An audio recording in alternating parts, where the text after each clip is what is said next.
Oke, selamat siang Bapak Ibu, para peserta webinar hari ini, Growing Through Adversity, bagaimana kita menghadapi tantangan saat ini, dan bagaimana dengan melalui tantangan ini kita tetap bisa berkembang. Jadi hari ini kita sudah mengundang dua pembicara yang expert di bidangnya masing-masing. Saya akan memperkenalkan satu persatu pembicara kita dan juga saya akan membacakan profil singkatnya. Yang pertama saya perkenalkan adalah Bapak Antoni Prabowo Susilo. Beliau pendidikan terakhir adalah S1 di Georgetown University, Washington DC, USA. Pak Antoni meraih gelar Bachelor of Science jurusan Double Major Finance and Accounting. Pengalaman kerja Pak Antoni luar biasa. 8 tahun Pak Antoni sebagai Vice President of Principia, sebuah private equity sebuah private equity bernama Principia dengan total aset sekitar 500 juta US dollar. Nanti kita akan bahas lagi lebih lanjut.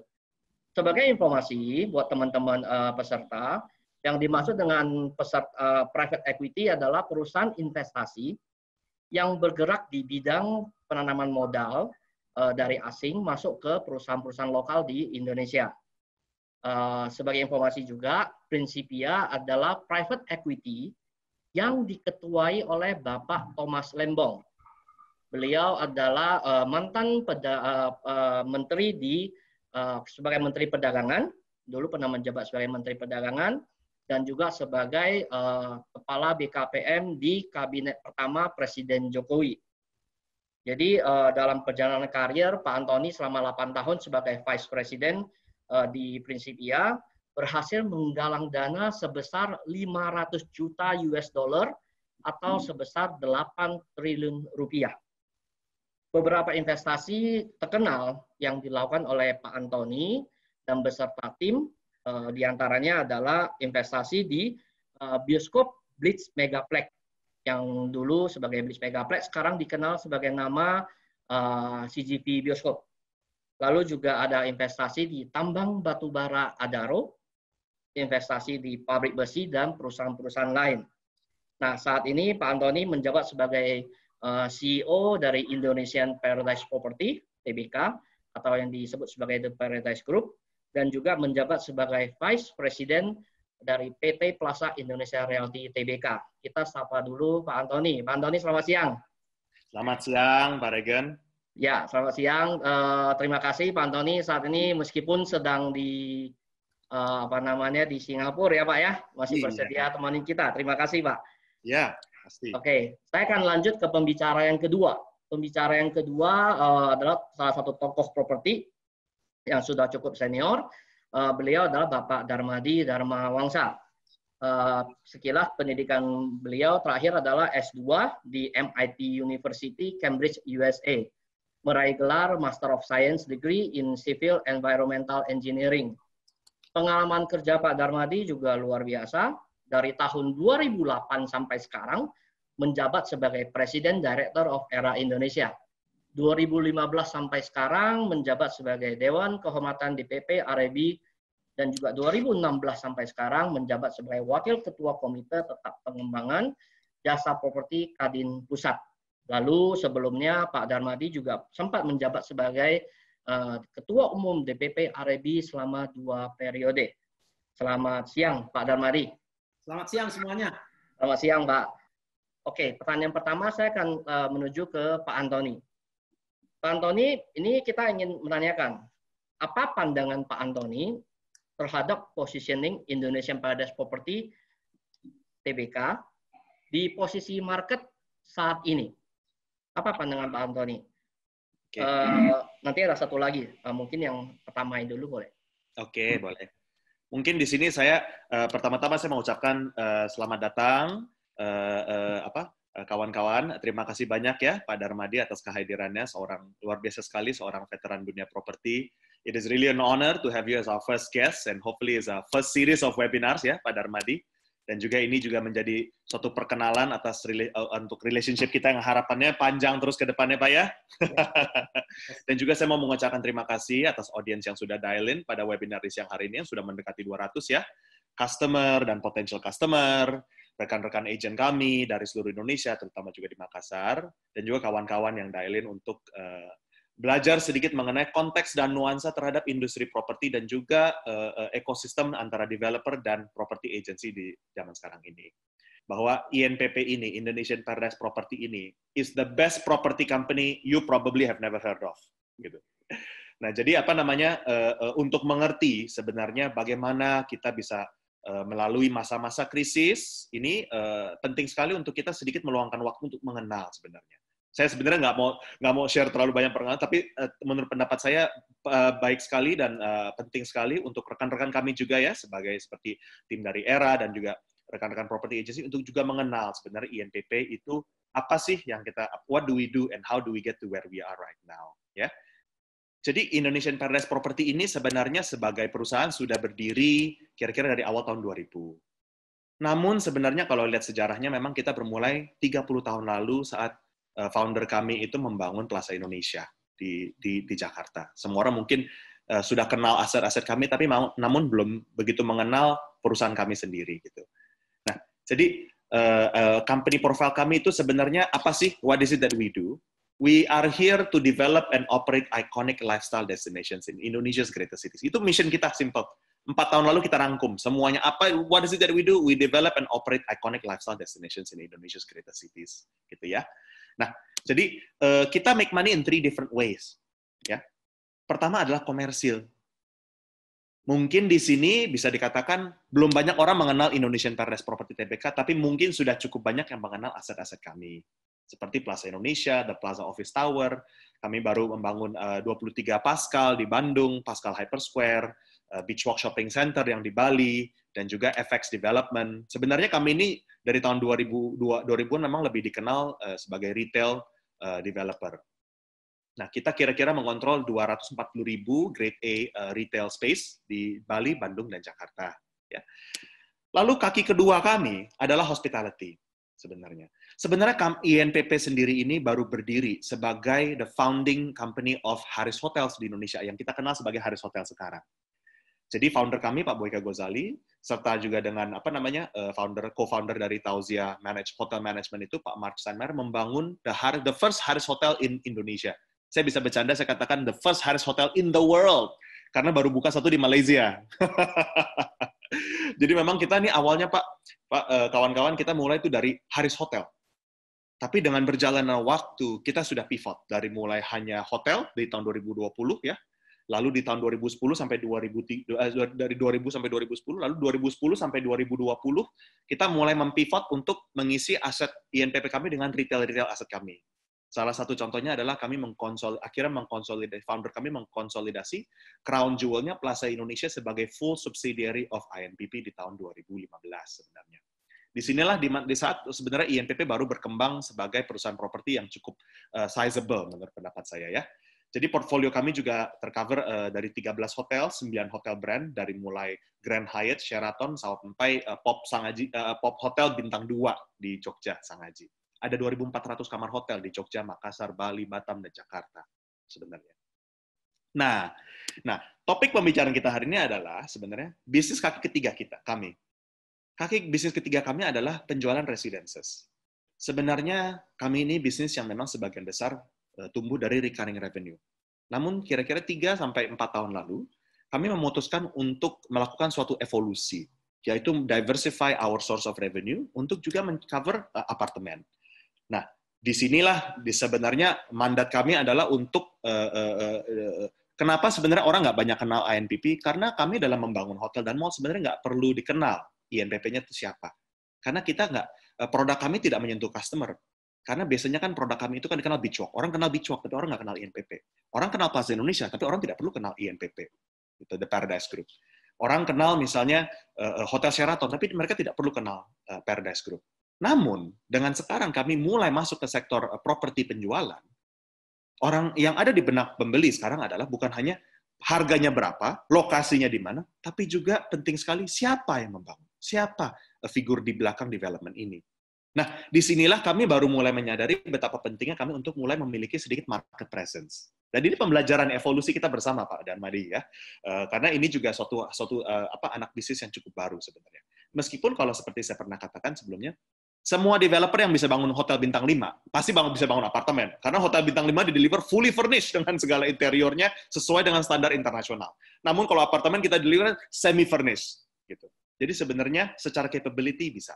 Namun kami memang saatnya kami sedang brand building dan pelan-pelan membangun rekam jejak untuk bisa dikenal lebih dalam oleh customer-customer dan juga rekan-rekan property agent kami.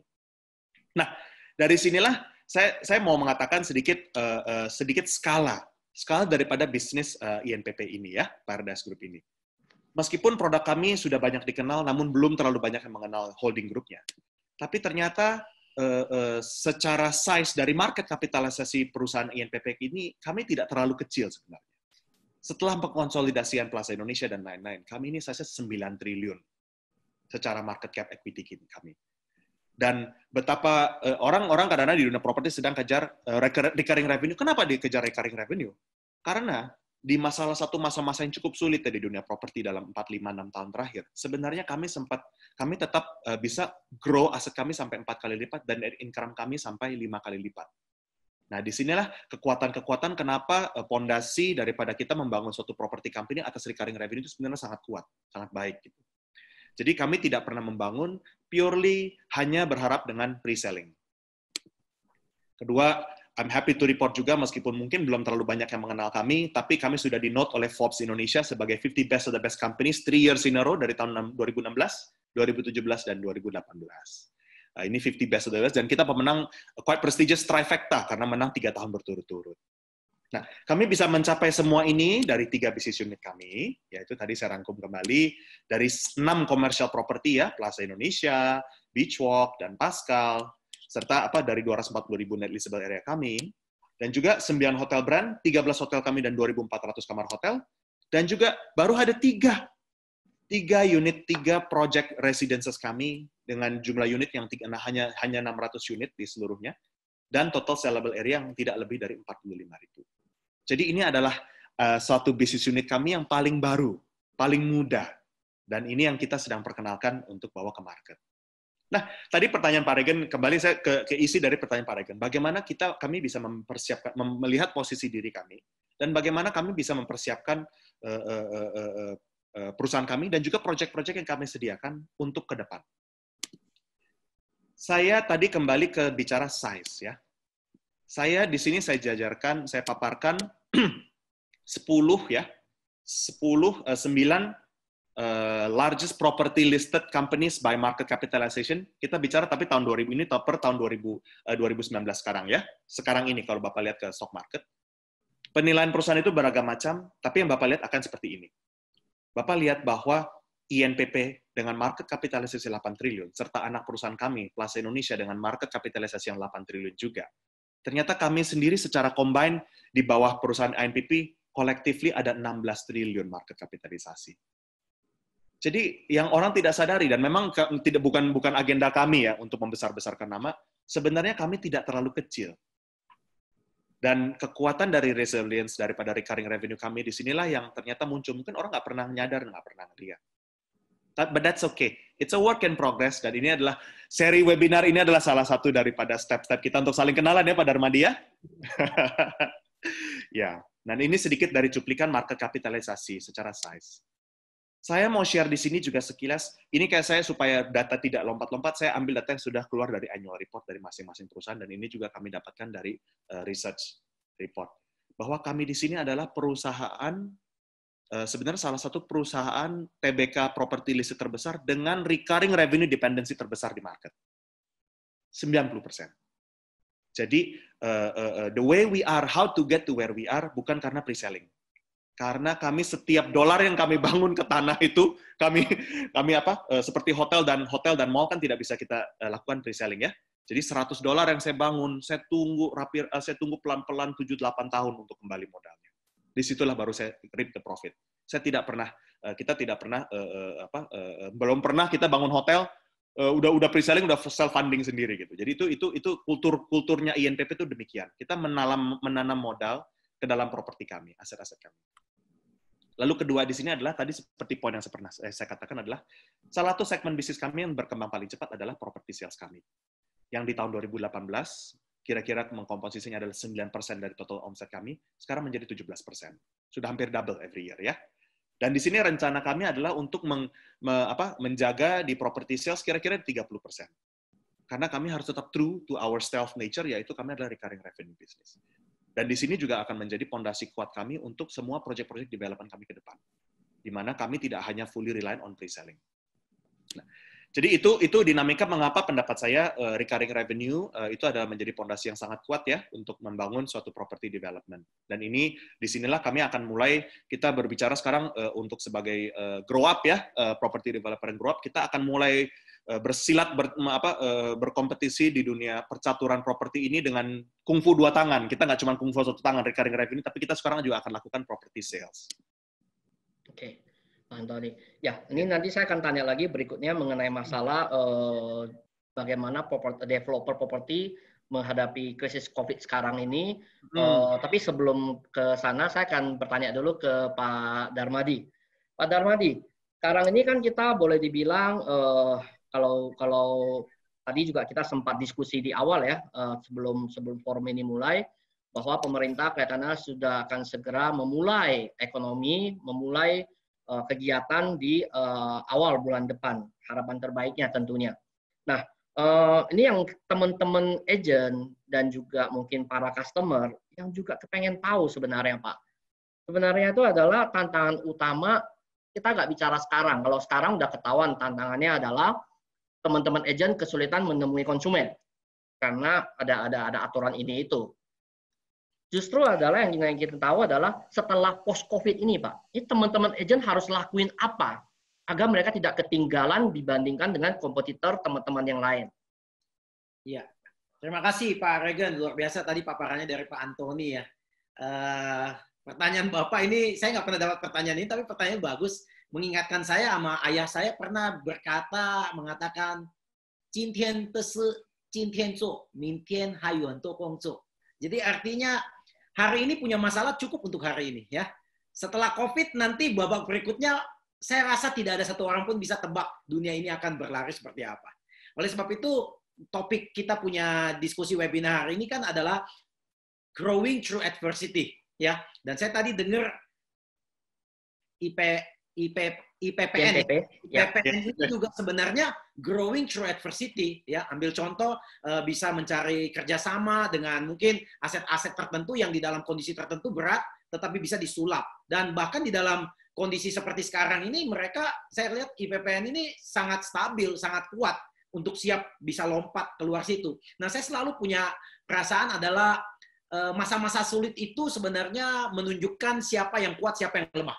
Kalau masa bagus, semua kodok semua keluar. Orang selalu bilang, kalau musim hujan, semua kodok keluar. Iya, kita juga sudah tahu ya. Saya mungkin mempunyai background yang agak mirip dengan IPPN ini, karena ketika pertama kali saya nulis buku, banyak sekali orang waktu nulis buku motivasi, mereka ingin tampilkan muka mereka gitu ya, supaya gampang terkenal. Waktu itu, publisher saya mengatakan, apa Pak Darmadi ingin ikut seperti begitu? Saya bilang, saya nggak mau. Saya nggak mau muka saya tampil. Bagi saya nggak penting muka saya gitu ya. Karena waktu itu saya pikir begini nih, kalau saya nulis buku, muka saya tampil, tahu-taunya buku saya jelek, image saya selamanya akan jelek. Jadi oleh sebab itu saya agak kurang pede kali ya. Saya terbitkanlah sebuah buku yang tampilan depannya itu bukan muka saya, tapi gambar harimau. Karena bagi saya harimau itu lebih menjual daripada saya gitu ya.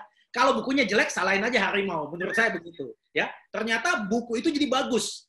Buku kedua saya buat lagi, gambarnya bukan muka saya lagi, gambar elang. Bagi saya orang lebih senang lihat elang dibandingin saya. Nah, saya rasa IPPN juga tadi seperti sama konsepnya.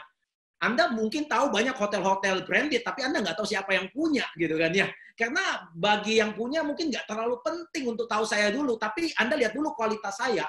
Karena kalau kualitas saya bagus, ya, saya lebih gampang untuk bisa membuat Anda trust dengan saya.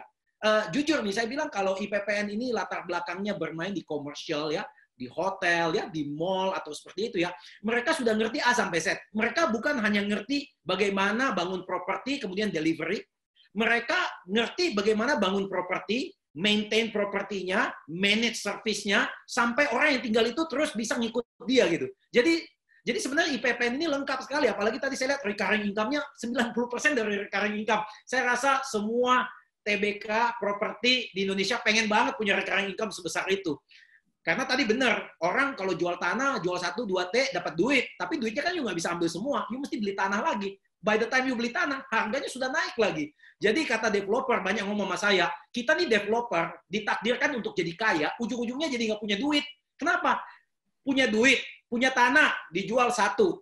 Jual 1 dapat 10. Tapi harga tanah sudah jadi 3. Jadi 7. Nanti lama-lama kita jadi 0. Jadi saya pikir tadi IPP ini strateginya menarik sekali ketika sudah membuat kekuatan di segi komersial dan hotel seperti itu. Nah, sekarang mereka masuk di apartemen. Dan bagi saya ini menarik sekali. Bagi saya kualitas servis itu akan kelihatan. Saya bertemu dengan satu developer juga, tapi dia lebih banyak bergerak di bidang hotel mewah bintang 5. Kemudian satu hari dia mau bangun properti harga 500 juta. Dan dia bilang, Dar, ini mah gampang banget, Dar. Gue udah maintain hotel-hotel bintang 5. Kalau mau buat perumahan hanya gopek tiaw, jadinya pasti bagus. Saya bilang, pasti Pak. Bapak sudah pasti bagus. Begitu. Jadi singkat cerita ini, developer sejenis IPPN ini mengingatkan kita bahwa kita bisa maju di dalam kondisi adversity. Ambil contoh ya, kalau Anda bermain dengan pendulum ya. Kalau kita bermain dengan pendulum dan kita putar-putar ya, pendulum ketika berada pada posisi paling atas, mungkin kelihatan keren ya, tapi Anda jangan salah. Pada posisi paling atas, pendulum itu velocity-nya 0. Jadi kalau Anda lihat pendulum diputar paling atas, dia bisa naik ke atas, tetapi velocity-nya 0. Jadi Anda tuh nggak mau ketemu developer yang kelihatannya gagah, tapi nggak punya apa-apa. Bahaya. Keadaan sulit, hancur dia pasti. Gitu ya. Kadang-kadang Anda lihat adversity itu kalau pendulum itu diputar pada saat dia paling bawah. Mungkin posisinya kelihatan bawah, tapi speed-nya itu maksimum. Ya. Jadi saya juga mau katakan ke marketing ya, para sales-sales teman-teman, khususnya teman-teman di Makassar saya ngelihat ya, lagi aktif-aktifnya ya, semua brand ada di situ. Saya lihat ada Era, Century ya, ada Spesialis, ada Emerald ya, teman-teman saya semua juga ya, ada Ray White ya. Dan Anda sebenarnya di dalam kondisi adversity ketika pendulum itu diputar paling bawah. Anda hanya harus either you make it or you break it ya. Dan saya banyak lihat orang sukses itu ketika adversity ini. Banyak orang hebat menjadi hebat ketika adversity ini. Kenapa? They make it without break it. Ya. Oleh sebab itu, Anda mesti mempunyai fokus yang luar biasa. Ambil contoh nih. Ya. Saya tadi ngomong kata fokus. Saya yakin developer semuanya ngerti banget apa artinya fokus. IPPN pun juga ngerti. Kalau mau fokus main hotel, kita main hotel. Bener-bener main. Kalau mau fokus hotelnya dari segmen bawah, segmen tengah, segmen atas, kita main semua gitu. Supaya kita tambah ngerti. Ya. Jadi fokus itu menentukan energi kita. Ya. Fokus itu menentukan passion kita. Nah, ini masalahnya begini nih. Ini kita udah 2-3 bulan ngomong corona melulu, jangan-jangan fokus kita ke corona, bukan ke closing. Bener nggak? Padahal kita punya target untuk jualan, tapi kita mikirnya dikit-dikit corona. Nah, padahal kita mau closing. Oleh sebab itu, tips saya bagi agent semua nih. Saya tahu kita semua kena corona, tapi Anda bisa nggak fokus Anda punya mindset itu ke closing gitu. Walaupun kita dalam kondisi lockdown, tapi mindset kita kan tidak lockdown. Itu penting sekali loh. Lockdown secara fisikal tidak berarti lockdown secara mindset. Oke, Anda komplain dengan saya, Pak Darmadi. Tapi Bapak lihat sekarang PSBB, apalagi di Makassar ini belum berakhir juga kan. Ya, keras juga ya saya dengar di Makassar ya, karena saya juga orang Makassar. Bagi saya begini, Pak, kita nggak bisa ketemu orang, kita nggak bisa ngantar orang. Memang semua juga orang kondisinya sama gitu ya. Jadi, we are in the same storm, but probably we are not on the same boat. Ini juga pepatah yang bagus sekali. Ini keadaan corona semua juga sama. Tapi Anda mau nggak coba? Anda mau struggle nggak? Ya, ini yang paling penting. Satu kata sebelum saya mau masuk slide saya yang pertama tadi, saya mau katakan kepada ini. One word for everyone. Successful people know this one word. They call expectation. Why I say expectation? Saya pernah kerja di perusahaan Jepang sebelumnya di construction ya. Orang Jepang itu tuh agak unik gitu ya. Kalau umpama dia nanya kita, ya, kamu bisa jual berapa unit gitu ya? Oh, aku bisa jual 2 unit. Oh iya, tiap bulan aku tungguin kamu jual 2 unit. Oh, sampai tanggal 28, Anda baru jual 1 unit. Dia bilang, oh berarti 3 hari lagi ya, Anda jual 1 unit lagi. Tanggal 30 malam, pada tanggal 31 malam, walaupun udah mau selesai, dia masih nanya Anda masih utang saya 1 unit loh. Dia nggak langsung bilang, oh, oke lah next time, tunda aja bulan depan. Dia nggak gampang dengan kita. Nah, karena ekspektasinya si Jepang ini tinggi, saya juga jadi takut gitu ya. Jadi mau perform yang bagus gitu. Nah, orang bule, kalau kita tahu, saya sekolah di Amerika 7,5 tahun, orang bule tuh ekspektasi tinggi. Apa yang dia ngomong, you mesti fulfill gitu ya. Ya, satu hari saya jadi pembicara, saya ngomong di perusahaan asing gitu ya. Kemudian dia bilang sama saya gini nih, I know you have already speak gitu kan, dia bilang. You have already speaking for more than 10 years, I know, katanya. Tapi saya mau treat kamu kayak anak kecil. Saya kaget, kurang ajar juga nih si bule. Saya bilang, saya mesti ngapain? Kamu besok datang ke saya, setiap materi kamu, presentasi, slide per slide, kamu jelasin ke saya. Saya bilang, loh, saya nggak butuh kayak begitu. Saya udah 10 tahun ngomong, saya bisa ngomong apa saja. Dia bilang, nggak mau, saya mau kamu dari satu slide ke slide berikutnya. Dan gara-gara dia kesel sama saya begitu, saya juga kesel sama dia, tapi saya kesel sama Anda, walaupun saya kesel sama dia, bayarannya paling bagus. Waktu itu saya dibayar ngomong 1 jam 30 juta. Jadi sebagai professional speaker, saya pikir, ini lumayan juga nih, bulenya cerewet, tapi bayarnya banyak. Oke lah, saya datang. Nah, ternyata memang dia cerewet banget. Satu slide saya dikomentarin semua sampai habis. Tapi satu hal yang saya dapat. Karena ekspektasinya yang tinggi, hasil materi saya lebih bagus, dan saya lebih hati-hati dan mempersiapkan diri dengan baik, gitu ya. Oleh sebab itu, kita mesti mempunyai ekspektasi, ya. Dan karena dengan ekspektasi yang tinggi inilah, kita bisa mencapai sesuatu yang baik. Ambil contoh, slide saya, tolong, saya hanya punya 2 slide. Slide saya tolong dikeluarin Pak Regen ya. Nah, ini slide saya ya. Slide saya very simple yang mengatakan how you think is everything. Setuju nggak? Waktu saya kecil, kalau Anda orang Makassar, di situ dulu ada bioskop Istana ya. Bioskop Istana Jalan Sultan Hasanuddin. Rumah saya dekat di situ. Saya suka nonton film kungfu di situ. Dan Anda tahu kalau saya nonton film kungfu dengan kakak saya, begitu keluar bioskop, saya langsung berantem persis saya permain kungfu. Ya, kenapa? Kita kan baru lihat kungfu, kita berantem seperti kungfu. Anak saya di rumah, kalau nonton Tom and Jerry, setelah nonton, mereka lari-lari seperti Tom dan Jerry. Jadi apa yang mereka lihat, itu yang mereka lakukan. So, that's a word we can say, how you think is everything. Saya mau nanya Anda pernah lihat logo FedEx? Saya sangat yakin semua juga orang sudah pernah lihat logo FedEx, dan mungkin sudah berkali-kali Anda lihat logo FedEx. Cuman saya hanya mau nanya, apakah Anda aware bahwa di dalam logo FedEx itu ada tanda panah? Ada tanda panah di dalam logo FedEx. Karena banyak orang hanya sekilas lihat logo FedEx, tetapi apakah logo FedEx itu ada di dalamnya tanda panah nggak? Ya, saya rasa teman-teman lihat baik-baik. Nah, bagi Anda yang belum lihat, saya nggak salahkan Anda, ya, karena memang mungkin banyak orang nggak bisa lihat. Nah, tapi kalau saya kasih tahu Anda, di logo FedEx antara huruf E dan X itu ada tanda panah. Setuju ya? Nah, kalau Anda sudah kasih tahu, jelas nggak tanda panahnya? Kelihatan nggak? Kelihatan sekarang.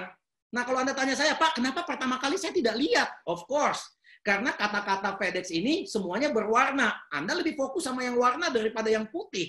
Ya, manusia seperti begitu kan? Lebih gampang ngelihat hal yang negatif dibanding positif. Anda baca koran. Isinya koran selalu yang negatif yang Anda baca. Umpama, Anda baca koran ya hari ini. Pak Joni menerima beasiswa. Beasiswa ngapain gue baca?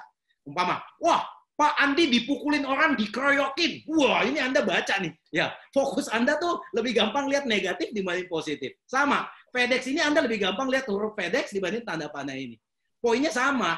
Ketika keadaan corona ini, teman-teman lebih fokus ke corona dan menjustifikasikan diri. Gini, oh iyalah, memang sekarang susah. Kan corona, ya. Jadi, setelah menjustifikasi diri, ngeblame. Ya, yang salah nih corona. Ya, kemudian justify, ya. Kemudian excuse, gitu ya. Dan saya pikir orang sukses itu nggak bisa terperangkap di dalam posisi excuse. Ya, oleh sebab itu, teman-teman, dimanapun kita berada, there always be a good news. One tip for you.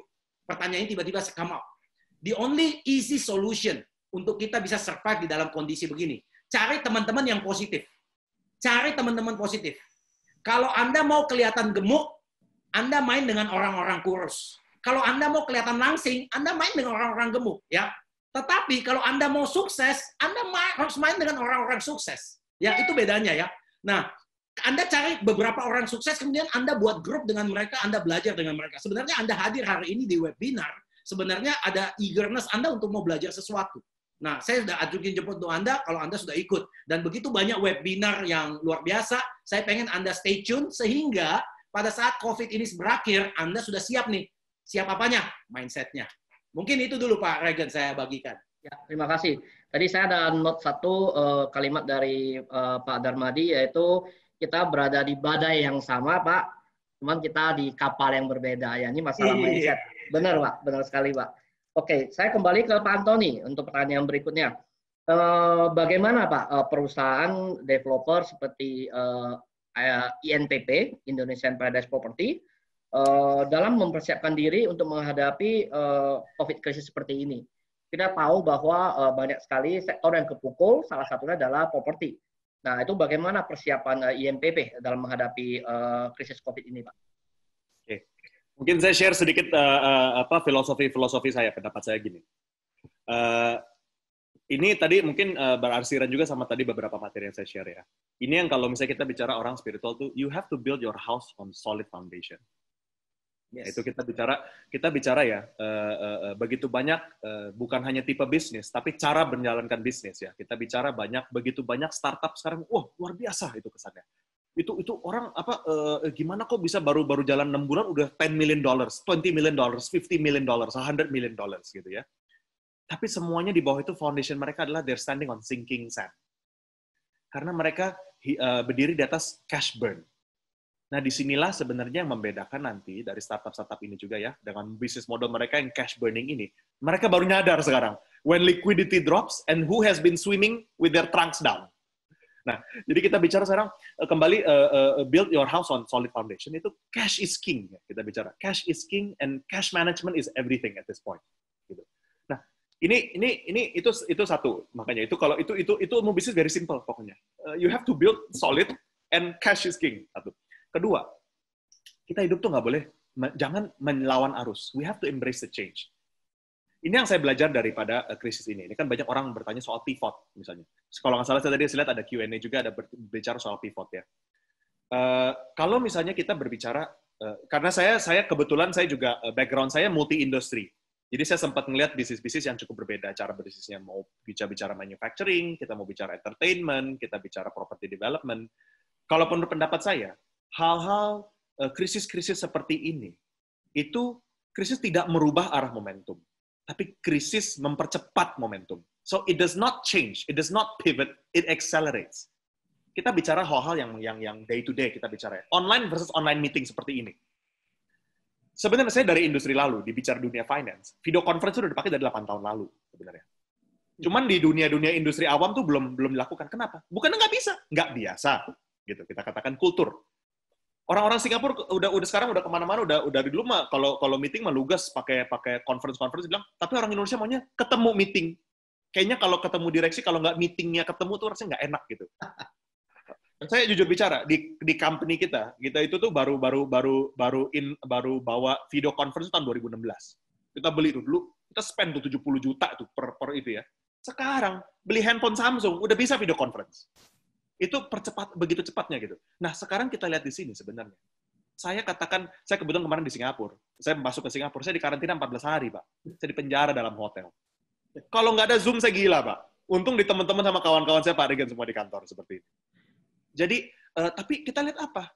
Menurut pendapat saya, hasil daripada koordinasi dan diskusi kita tidak lebih low quality daripada kita ketemu meeting. Jadi menurut pendapat saya, hal-hal seperti ini tuh kita harus mempertanyakan mana hal-hal mana yang sebenarnya kita nggak bisa, hal-hal mana sebenarnya kita hanya nggak biasa gitu. Dan itu kita harus challenge. Karena kebetulan kita harus membuka wawasan. Kita lihat mungkin saya juga berpengalaman dulu sekolah di luar negeri. Kita lihat habit-habit dari luar negeri itu apa, habit-habit yang kita bisa bawa ke Indonesia itu apa, gitu kan. Jadi tadi saya seperti katakan, satu build your house on solid foundation. Kedua, kita harus kita nggak mencari pivot. Kalau mungkin orang yang nggak melihat di luar spektrumnya mereka ya, mereka melihat itu seperti pivot. Tapi kalau misalnya kita yang melihat dengan sedikit perspektif dan elevasi, kita melihat ini sebenarnya nggak ada yang berubah. Ini hanya mempercepat perubahan. Cuman banyak orang yang belum on board, makanya dia ngeliat kayak belok gitu. Nah gitu. Nah jadi tadi saya ceritakan online versus offline meetings. Kita dulu bisa bicara nonton TV sama bioskop sama Netflix gitu ya. Nah, sama seperti dengan industri properti, seperti yang kita bicara industri properti sekarang. Kita itu namanya tren urbanisasi dan tren human nature untuk mau memanifestasikan lifestyle mereka. Itu adalah momentum yang sudah berjalan lama dan akan terus berjalan. Jadi kita harus bedakan mana yang temporary, mana yang less long gitu. Nah, kita untung ya, kita gini. Kita tuh orang Indonesia. Kita tuh we have the ability to see the future. The future is now. Bedanya di mana? Cuman future-nya nggak di Indonesia. Future-nya di Amerika, future-nya di Shanghai dan Beijing, future-nya di Singapura gitu. Nah, di situ kita lihat tren-tren Indonesia ini menurut pendapat saya, we don't have to reinvent the wheel. There's nothing new, in my opinion ya. There's nothing new in Indonesia under the sun except Gojek. Everything else udah exist di somewhere else, either in America or in China gitu. Nah, jadi kita nggak perlu reinvent the wheel. Kita melihat dalam mempersiapkan diri menghadapi tantangan ini, kita harus melihat, kita terus membuka wawasan kita. Kita juga membedakan mana yang temporer, mana yang permanen gitu. Dan menurut pendapat saya, seperti kalau memangnya kita dalam sebagai platform, sebagai perusahaan, sebagai individu ya, kita sudah melihat dengan perspektif yang cukup luas. Sebenarnya tidak ada shocking gitu. Tidak ada yang tiba-tiba berubah menurut pendapat saya. Kita bicara online versus offline lagi tadi seperti tadi ya. Momentum daripada transaksi online itu sudah tinggi dari dulu. Kita bicara Indonesia, dari saya masih ingat 4 tahun lalu, di Indonesia itu 2% dari total commerce transaction di Indonesia itu online. 4 tahun lalu, di Cina itu udah 15%. Di Amerika kira-kira 12%. Jadi 4 tahun lalu, transaksi online di Cina itu udah lebih tinggi daripada proporsinya online transaction di Amerika. Gitu. Jadi, my point here is to say, kita satu, jangan melawan arus, kita bicara online versus offline. Kita sebagai properti ya, properti misalnya saya bicara retail. Kita bicara retail ini, jangan lagi kita berdebatkan, bagaimana kalau transaksi commerce ini pindah ke online. Itu sudah terjadi, dan itu momentum yang kita nggak bisa berhentikan. Jadi kita jangan melawan momentum satu. Nah sekarang pertanyaan adalah gini, kembali tadi ke poin pertama, build your house on strong foundation. Kita tuh kalau bangun rumah, kita yang di pinggir kali, yang nanti kalau airnya pasangnya kita tenggelam, atau kita bangun di atas bukit. Analogi bangun di atas bukit ini seperti kalau misalnya kita bangun mall nih, kita bangun mall atau bangun hotel, apa sih value proposition kita? Gitu. Kita bangun apartemen, apa sih value proposition kita? Dan kita harus bisa cut through the noise gitu. Orang kadang-kadang bilang, bangun apartemen, yang penting arsitekturnya bagus, yang penting interiornya bagus, segala macam. Itu nggak benar. Saya belajar ya. Misalnya kita bicara nih sedikit sharing ya di bisnis hotel. Di bisnis hotel itu untuk kita bicara orang bilang, yang penting hotel itu desain bagus. Untuk desain hotel resort, architectural penting. Untuk desain hotel bisnis, architectural is not important. Kenapa? Kalau kita bicara, people may come for architectural, for beauty, but people don't come back for architectural. People come back for value. People come back for convenience gitu. Jadi itu kita sekarang di masa-masa seperti sekarang yang begitu penuh kepanikan dan negativity dan everything, kita tuh begitu pentingnya sekarang untuk to see things with clarity gitu. Jadi kita jangan turn out the nose, sekarang produk yang harus dibangun seperti apa. Kalau kita pondasi kita dari dulu sudah benar, we stay true to it. Kalau misalnya pondasinya lagi nggak benar, baru kita harus pivot. Cepetan kita pivot sekarang, soalnya airnya udah surut gitu. Nah gitu. Jadi pendapat saya tadi seperti saya bilang, saya rekap lagi. Jadi persiapan perusahaan itu sebenarnya satu, the way we run our business, the way we manage our cash, the way we manage our capital, menurut pendapat saya sudah benar dan sudah baik. Itu kita teruskan. Nah, kita bicara transisi yang sudah terjadi dari offline ke online, dari misalnya transaksi macam-macam itu bukannya pivot, itu sudah terjadi dari dulu dan akan terjadi lebih cepat dan kita harus siap-siap. Nah, jadi kuncinya terakhir kali saya bilang silver lining aja ya untuk persiapan ini. Bagaimana kita sudah mempersiapkan pondasi-pondasi kita harapnya kita bisa mencari opportunity justru di masa-masa seperti ini. Silver lining. Setiap itu pentingnya leader seperti yang dikatakan Pak Darmadi. Kita harus lihat selalu dengan positive lens. Positive lens itu I've come to realize in my life that positivity is a virtue. Itu benar-benar your attitude is your destiny. Saya masih ingat perkataan Pak Thomas Lembong waktu saya di interview sama dia tahun 2007. Dia bilang, Anthony, you'll come too soon to realize, dia bilang ya. 2 things dia bilang. Your attitude is your destiny, dia bilang. I didn't realize what that means sebenarnya dulu. Saya nggak ngerti itu dulu. Tapi ya, satu dia bilang itu, your attitude is your destiny. Dan kedua dia katakan, what brings you here won't get you there. Nah, jadi maksudnya hal-hal yang kesuksesan, faktor-faktor kesuksesan yang membawa kita ke sekarang, ke titik ini, belum tentu faktor-faktor yang sama ini akan membawa kita ke titik selanjutnya. Gitu. Nah, ini mungkin kita harus terus melihat apakah the things that has gotten us here will get us to where we want later in the future, supaya nanti dengan konteks nuansa krisis yang begitu melanda global ini. Gitu. Nah, jadi mungkin saya sedikit itu sharing dari saya, Pak Regen ya. Tadi saya ada menangkap 2 line penting dari penyampaian Pak Antoni. Pertama adalah kita harus bisa melihat apa sih hal yang temporer dan apa hal yang permanen. COVID ini temporer. Habis ini kita yang penting adalah bagaimana kita harus melakukannya. Lalu line kedua Pak Antoni tadi adalah sukses yang sekarang belum tentu bisa menjadi patokan kita ke depannya. Jadi ini juga teman-teman webinar yang hadir hari ini benar sekali bahwa apa aja yang mungkin kita sudah pernah lakukan yang kemudian menjadi titik sukses kita harus kreasi terus, harus inovatif terus. Oke, nah ini saya akan kembali ke Pak Darmadi. Pak Darmadi, nah ini terkait juga menyambung dengan pernyataan dari Pak Antoni barusan nih. Kita tahu bahwa Pak Darmadi kan terkenal di kalangan teman-teman agent, motivator, dan juga tokoh properti, Pak. Mungkin Pak Darmadi boleh minta sharing dari Pak Darmadi kira-kira inovasi apa, terobosan apa yang perlu dilakukan, di mana saat ini mungkin ada sebagian dari teman-teman yang menjadi berdiam diri, bahkan ada yang jualan online yang lain. Bagaimana Pak dari pengalaman Pak Darmadi melihat nih kira-kira inovasi apa yang harus kita lakuin terus? 2 tahun yang lalu saya bertemu dengan seorang anak muda dan dia diangkat GM di satu developer TBK besar. Dan saya tahu anak muda ini luar biasa karena dia menyambung kerjaan saya di satu project, kemudian saya tinggalkan, dia kemudian sukses di project itu dan kemudian bosnya memberikan dia tantangan. Saya nggak sebut orangnya, tapi Anda mungkin bisa ada yang tahu kali ya.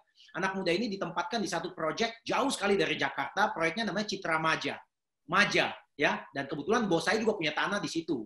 Dan ketika dia ditunjuk di situ, dia datang sama saya, dia ngomong begini, Dar, saya dikasih kerjaan ini jauh banget dari Jakarta, apakah bos saya mau pecat saya, atau saya dikasih tantangan yang luar biasa? Saya bilang, kamu mesti positif aja lah. Ya, kalau bos you kasih lu di Maja, ya kerjain aja, namanya juga bos gitu ya. Nah, singkat cerita dia nanya saya, apa yang saya mesti lakukan di Maja? Kemudian saya berusaha memberikan saya punya know-how, cuma saya pikir orang ini sebenarnya juga tahu lebih banyak dari saya, karena dia di lapangan, dan saya sudah lama di back office dan duduk hanya melihat secara strategis. Kemudian saya secara teman, sebagai teman, saya bilang begini nih, bisa nggak saya ngomong satu kata, tapi mungkin kamu nggak ngerti apa yang saya ngomong, tapi lu telan aja deh. Dia bilang apa? Saya bilang begini, semua yang you tahu, semua strategi yang you tahu, semua bisnis strategi yang you tahu, seperti di kertas, saya pengen you sobek-sobek aja semua dan buang ke tong sampah. Lalu, kamu ambil kertas putih, kamu mulai belajar lagi dari yang baru. Nah, ini yang susah dilakukan oleh banyak orang.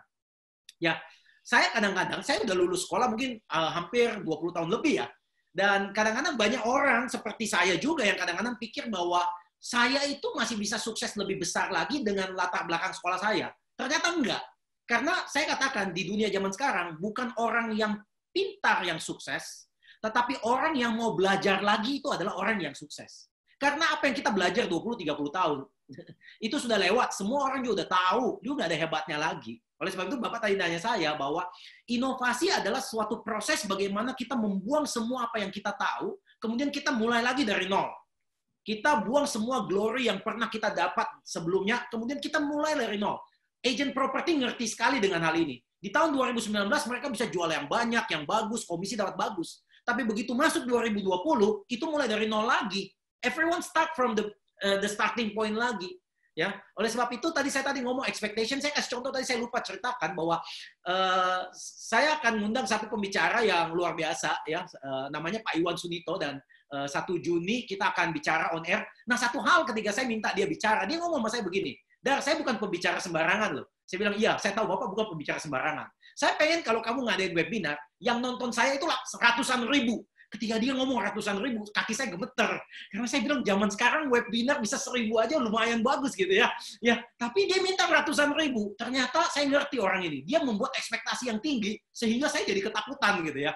Kadang-kadang orang sales itu mesti juga kayak begitu. Bersyukurlah marketing agent property yang istrinya galak. Nah, itu bagus sekali tuh ya. Kalau istrinya galak, wah, dia bisa kasih tahu suaminya, lu bulan ini mesti jual segini loh. Kita butuhannya gini nih. Suaminya stres, biasanya jualan gitu ya. Tapi kalau istrinya yang bilang, ya udahlah, nggak apa-apa, Pi. Kita makan sepiring berdua juga nggak apa-apa. Yang penting kan kita cinta. Itu nggak akan jadi marketing asosiat yang hebat. Ya, agent property yang hebat itu adalah agent property yang punya spouse itu yang bisa dorong dia. Kalau bisa dorong lebih kencang lagi gitu ya. Ya, Anda punya anak, gue punya anak 3. Wah, cari gara-gara. Kalau saya ketemu agent saya, anak berapa? 3. Wah, kamu pasti jadi top agent. Kok Bapak tahu sih? Iya, anak lu 3, bini lu 1 lagi. Waduh, 4 yang ngejar-ngejar lu ya. Jadi sebenarnya itu satu, expectation kita harus penting. Tadi mengenai inovasi, Pak. Pak Nadiem Makarim, Menteri Pendidikan, dia pernah ngomong satu kata yang luar biasa. Saya ingat sekali. Dia bilang begini, semua orang bisa mencuri ide Anda. Jujur, kadang-kadang kita punya ide kan, wah punya ide ini, punya ide. Tiba-tiba besok ada orang udah nyontek ide kita. Ya kan ya? Waduh, itu orang nyontek ide kita. Oleh sebab itu kata-katanya, semua orang bisa mencuri ide Anda. Tapi tidak ada seorang pun yang bisa mencuri tindakan Anda. Anda ngerti maksud saya nggak? Ide kita bisa dicuri orang, diduplikasi, dibuat lebih bagus. Iya. Tapi mereka nggak bisa nyuri tindakan Anda. Oleh sebab itu Anda jangan tidur dengan ide-ide Anda mesti bangun ya.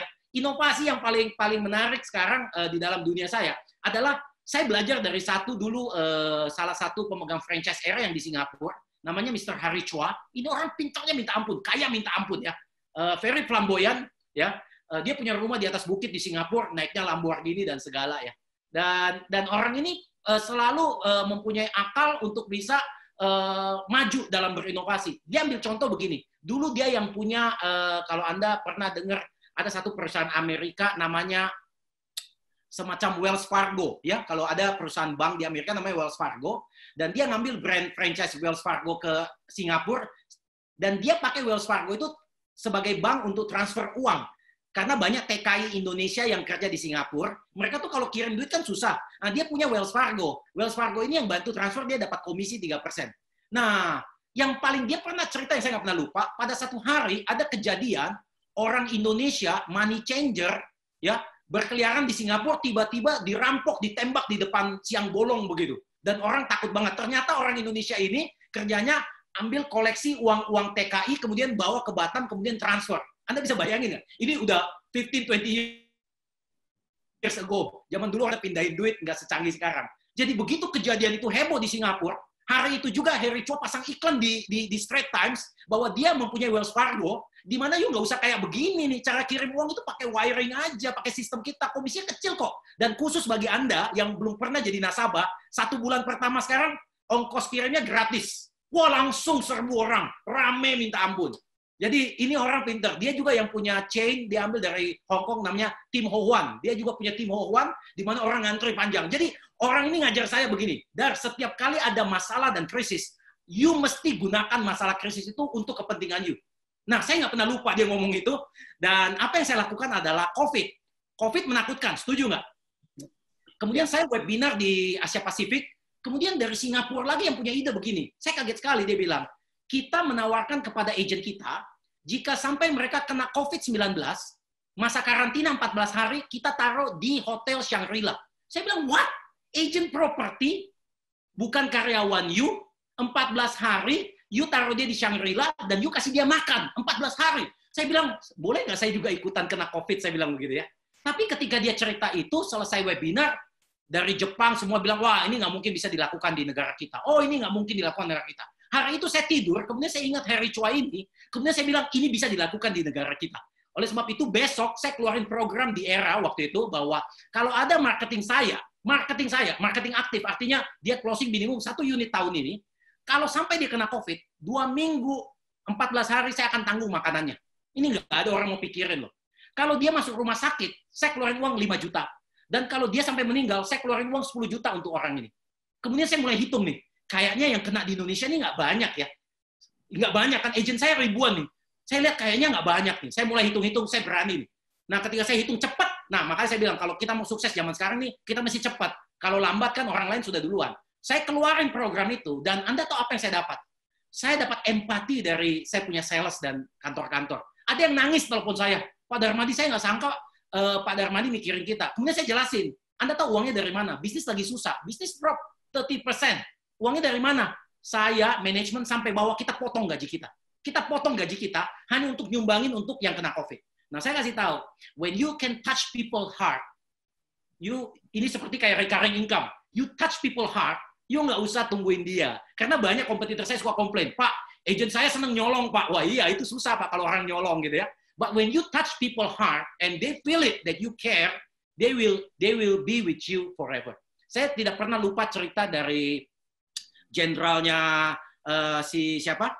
Amerika, jenderal saya lupa namanya, bukan Schwarzkopf, satu lagi jenderalnya. Dia waktu menjadi jenderal muda, dia itu dia membantu Presiden Ronald Reagan untuk membuat desain tentara Amerika di mana saja. Nah, satu hari dia sangat agresif. Dia menempatkan beberapa armada perang Amerika itu di Kepulauan Asia, dan ada insiden di mana terjadi pemerkosaan di Jepang ya. itu tentara Amerika do something wrong dan orang-orang di Jepang pada marah semua. Dan akhirnya Presiden Reagan itu diomelin abis sama orang gitu. Padahal ini idenya si jenderal muda ini. Nah, ketika press conference, wartawan nanya kepada Ronald Reagan, apakah ini ide Anda? Tanpa berhenti langsung dia ngomong, saya bertanggung jawab. Nah, ketika dia ngomong begitu, ya, itu jenderal muda itu melihat dia dan menangis. Dia bilang begini, saya tidak kenal ini presiden siapa, tapi seumur hidup saya akan ikut dia dan akan melayani dia sampai dia mati. Dan saya pikir memenangkan orang punya hati itu penting sekali. That's why developer ya, yang paling penting adalah trust. Kita mesti bisa deliver apa yang kita janji. Itu satu dulu ya. Kita mesti deliver apa yang bisa kita janji. Dan kita harus berani untuk lebih rugi dibandingkan orang yang kita deal. Ya, itu satu hal yang paling penting. Kalau kita jadi orang besar, kalau kita jadi leader, kita mesti berkorban lebih dari orang yang kita pimpin. Jadi seperti sama dengan tadi yang saya katakan, bisnis juga seperti begitu. Kalau bisnis itu kita lihat dalam kondisi seperti begini, bisnis cepat-cepat mikirin kepada customer-nya apa yang bisa dibantu. Saya rasa relationship itu tetap intact. Dan ketika kondisi COVID kembali lagi, kita juga bisa kembali. Seperti hari ini kita ada webinar seperti begini. Ini kan sebenarnya developer ingin memberikan semangat kepada agent-agent properti, ingin juga menguatkan teman-teman mungkin yang sudah beli, ya kondisi kedepannya seperti apa, ingin memberikan peluang juga. Nah, ini saatnya untuk kita masuk. Nah, saya senang sekali kenapa saya bisa ada hari ini. Di zaman sekarang ada kata yang namanya kolaborasi. Saya bisa ada di sini dan bisa melakukan ini semua dalam kondisi COVID ini. Dan saya yakin kolaborasi ini akan bisa menjadi sebuah nilai jual yang luar biasa. Kita bisa ketemu banyak orang, kita bisa networking dengan orang, dan kita belajar. Saya kasih satu tips inovasi lagi, Pak, yang saya barusan lakukan. Ternyata sekarang banyak orang mau jual properti, tetapi susah nyari pembeli. Setuju nggak? Agent properti di Makassar juga sama. Saya barusan bentuk webinar khusus setiap minggu, umpama begini. Saya kumpulin sekitar 70 agent properti di Jakarta Selatan. Setiap minggu mereka webinar, mereka ketemu tukar-tukar listing di dalam webinar, dalam bentuk video. Jadi masing-masing hanya boleh presentasi satu listing 1 menit. Jadi 70 orang itu presentasi listing yang paling hotnya. Kemudian kita minta mereka berkolaborasi. Dan itu saya pakai wadah saya dan any broker bisa masuk. Nah, ini orang kaget lihat saya. Pak Darmadi kan era, kenapa dibuka untuk yang lain? Saya nggak ada masalah. Karena saya tahu zaman sekarang ini kita nggak bisa zaman tertutup. Anda lihat kenapa China nggak maju? Karena dia tutup, dia proteksi. Begitu dia buka, luar biasa China. Zaman sekarang kita tuh, poin saya mengatakan, tidak ada ilmu yang orang lain tidak tahu. Semua orang juga tahu. Tapi make sure Anda yang bagiin ilmu itu. Sehingga orang juga bisa mendapatkan positif dari Anda. Mungkin itu dulu Pak Reagan, saya balikin lagi. Ya, terima kasih Pak Darmadi. Ini luar biasa. Oke, saya kembali ke Pak Antoni. Pak Antoni sebagai seorang CEO sebuah property developer, saya ingin nanya 2 hal. Pertama adalah mengenai apa pengaruh COVID terhadap dunia properti saat ini. Lalu berikutnya adalah kembali lagi, setelah COVID ini selesai, akan menjadi sesuatu kondisi yang namanya the new normal. Nah, itu seperti apa kondisinya yang akan kita lihat sebagai the new normal, Pak? 2 pertanyaan tadi itu, Pak. Oke. Mungkin saya bicara dari sisi itu ya, apa namanya? Tadi kan kita bicara sekarang kondisinya bagaimana ya. Jadi temporer dan setelah kita melalui masa-masa temporer ini bagaimana? Mungkin saya share sedikit dari apa sih root cause daripada krisis ini ya. Root cause daripada krisis ini adalah penyakit. Nah, namun penyakit ini sebenarnya bukan pertama kali. Ini bukan penyakit viral pertama kali yang memang bukan viral, virus ini ya. Kita bicara ada SARS 1, SARS 2, SARS 3, SARS 4. Kita sempat ada H1N1, H5N1, H7N9.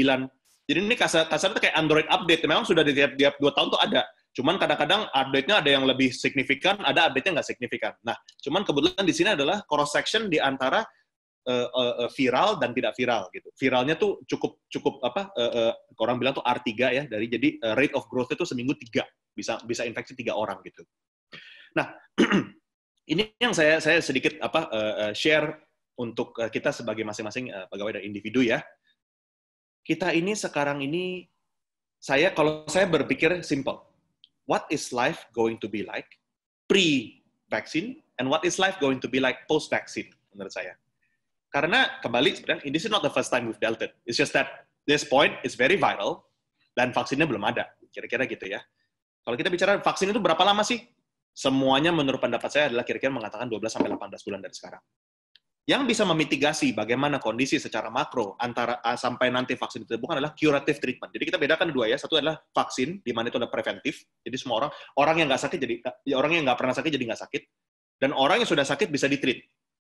The reality of the situation, kenapa kita sebagai individu merasa begitu banyak kepanikan ya, meskipun kita bicara, ya, bukannya saya dengan any disrespect untuk itunya challenge ya, memang kan the fatality rate adalah 3% ke bawah sebenarnya. Nah, tapi karena kita ini dalam masa-masa peak crisis, kita ini di bulan Mei, Juni akan adalah melalui masa-masa peak crisis, dan di masa-masa ini belum ada curative treatment secara internasional global yang cukup efektif. Si Trump sempat bilang ada hyperchloroquine apa segala macam, tapi itu tidak bisa di-prove juga, dan vaksin belum ada.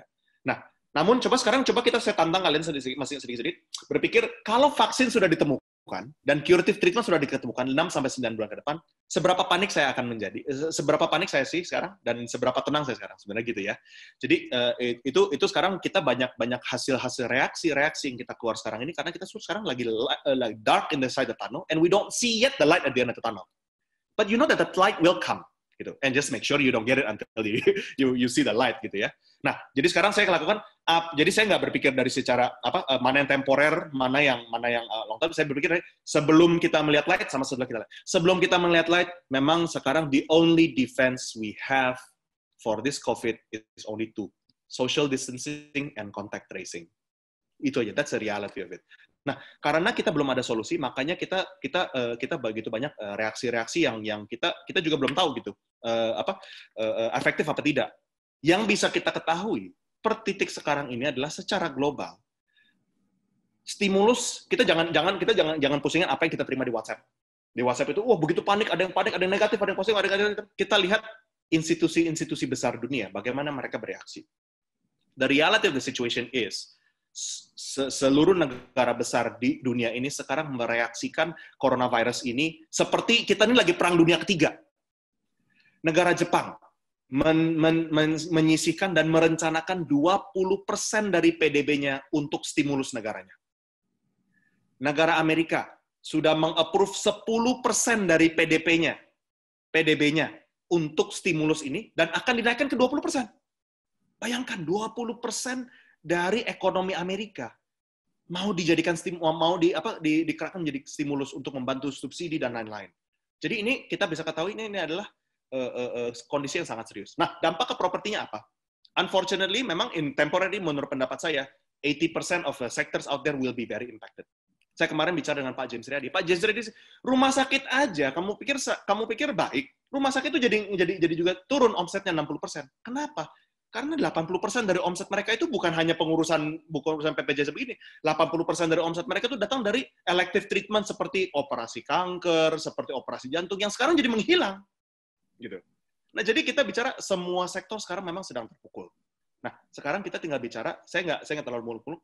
Kita sekarang di sini saya nggak ada magic pill yang bisa mengatakan kita akan ada solusi yang property developer satu-satunya ada solusi begini, enggak. Saya cuma bisa mengatakan cash burn saya lebih kecil dari property land dan tabung oksigen saya lebih besar. Ini seperti orang suka ada bercanda gini.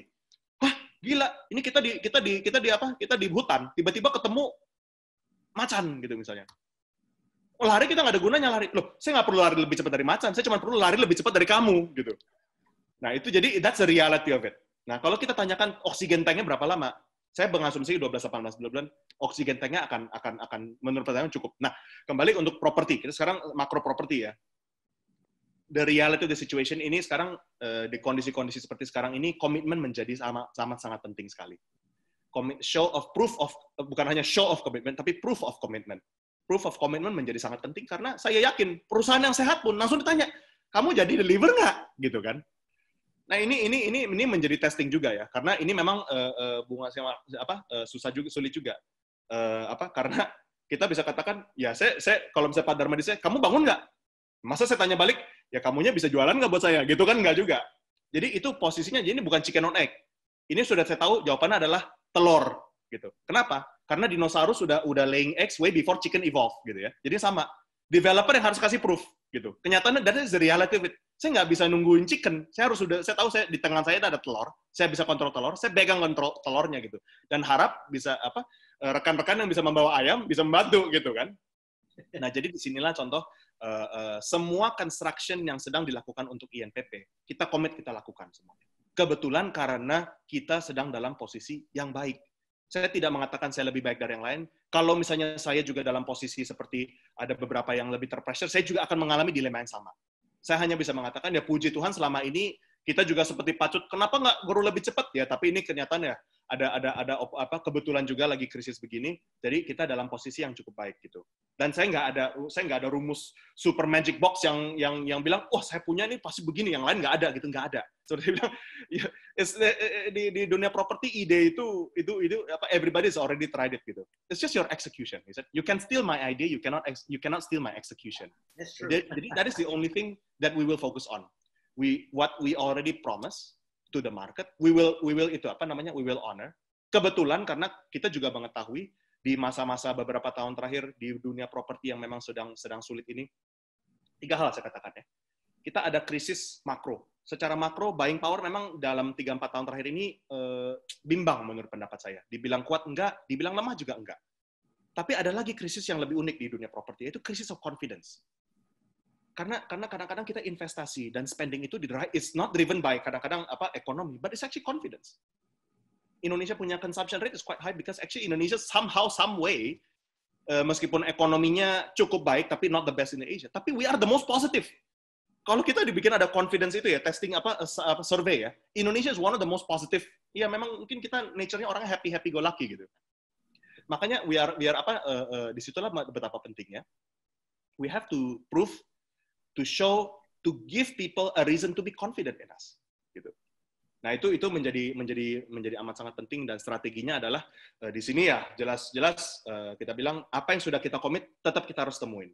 Karena itu sudah menjadi masalah even before COVID seperti saya katakan. Apalagi kalau COVID gitu. Kalau saya bisa honor apa yang seperti ini, wah itu udah luar biasa deh. Itu itu. Nah ya udah itu maksud saya. Jadi yang menjadi new normal itu selama masa-masa krisis ini sebelum vaksin dengan segala kegelapan ini, saya honor, kita semua komitmen kita honor. Tapi apa yang terjadi setelahnya? New normal itu menurut pendapat saya pasti ada hal yang kita punya awareness terhadap health, obviously is much higher now. Travel industry menurut pendapat saya juga sekarang pasti akan jauh lebih peduli terhadap hal-hal yang nature-nya lebih health conscious ya. Dan juga sekarang saya berpikir ya, saya baru nyadar sekarang, kalau saya tinggal di apartemennya 20 square meter, sengsara saya ya, 14 hari di rumah gitu. Nah itu mungkin Pak Regan masih cocok nih, pas kebetulan apartemen kita besar-besar, jadi seenggaknya kalau ketangkep sebulan 2 bulan sama istri, jadi masih langgeng gitu ya. Nggak keluar kamar, istri lagi masak. Masuk kamar, istri lagi di kamar mandi atau gimana gitu ya. Ini itu makanya kita juga itu. Jadi menurut pendapat saya tadi poin saya adalah kita tahu our tendency to overreact sekarang ini karena bukan hanya kita di dalam hitam yang kelam, tapi kita belum lihat lampu ke depan. Kita belum lihat light di depan, tapi that will come. Nah, jadi I always as a leader also try to settle up mana sih nih yang sebenarnya kita overreacting, mana yang sebenarnya kita proper preparation gitu. Jadi ya itu memang perlu sedikit elevasi perspektif dan memang banyak diskusi dengan pemikir-pemikir seperti Pak Darmadi gitu supaya perspektif kita berbeda.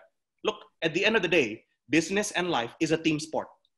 There is no one single person, no single leader has such a brilliance or all the answers in his mind. Dan at the end of the day, seperti saya bilang, ini orang, saya dulu baca buku namanya Guns, Germs, and Steel, dia bilang ya. Penemuan api itu bagaimana api itu bisa ditemukan itu bukan berarti ada orang dulu yang homo sapien yang masih belum bisa tiba-tiba dia invent api di sini, invent api di sana, invent api sih enggak. Api itu enggak di-invent. 99% dari penemuan api itu adalah di-adapt. Satu orang figure out how to turn on it, and everybody learn how to do it. Sama gitu. Jadi kita di sini justru harus membuka wawasan, kita justru banyak diskusi, banyak melakukan webinar, banyak join webinar, dan kita harus tune out the noise gitu. Nah, itu sih saya share gitu aja. Agree sekali. Ya, luar biasa. Terima kasih Pak Antoni.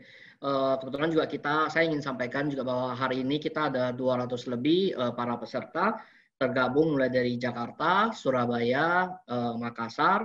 Jadi boleh dibilang hari ini kita lintas pulau juga yang bergabung di webinar ini.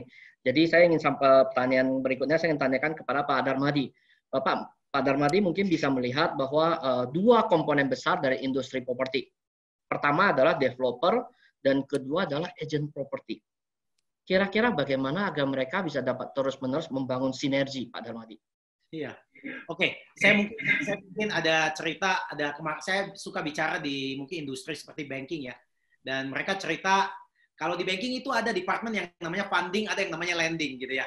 Nah biasanya yang ujung tombak itu sales yang pokoknya gua lepasin duit nih, kasih pinjem orang duit, dan kadang-kadang orang gila pun dikasih gitu, dan itu berbahaya untuk bank gitu.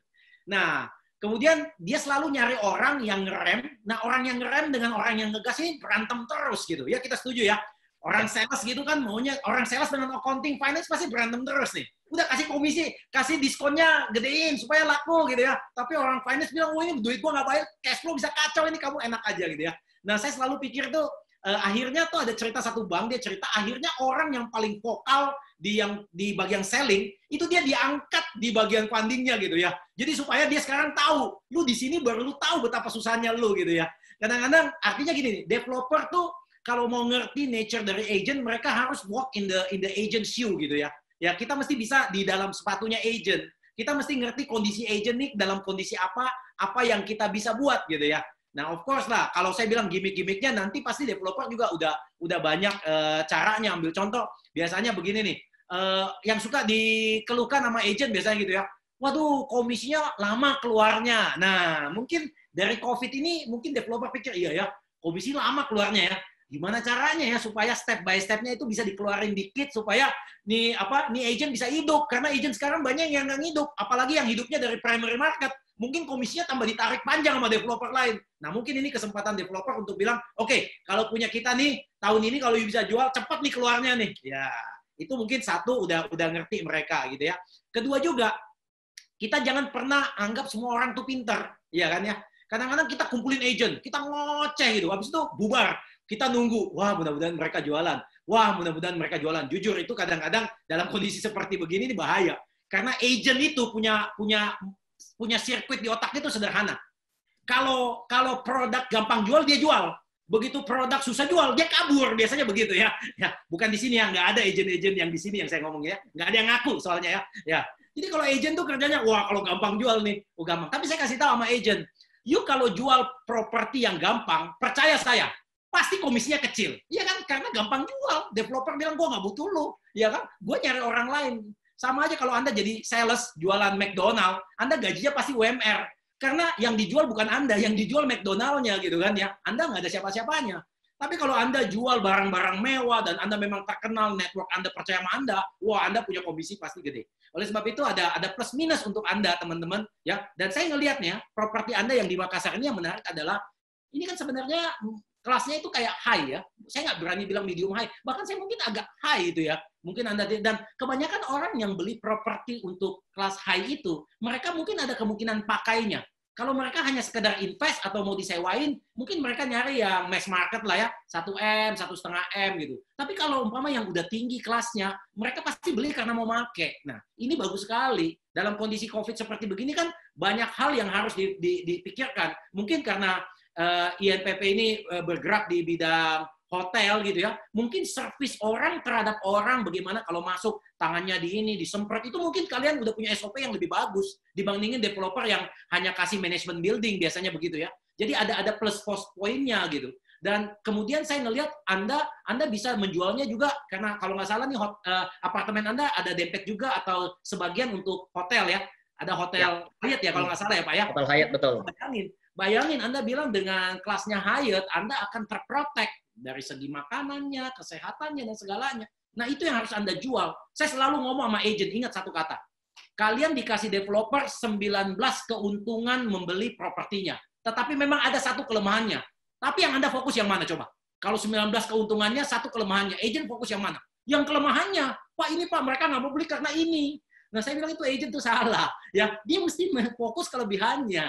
Jadi kalau orang ngomong, Pak, saya mau beli rumah Bapak nih. Ya, tapi harganya mahal. Tapi kan kamu suka rumah saya, lokasinya. Iya, tapi harganya mahal. Tapi tamannya kamu suka juga tadi. Iya, tapi harganya mahal. Tapi kan kamu seneng desainnya. Ya, akhirnya belilah orang ya.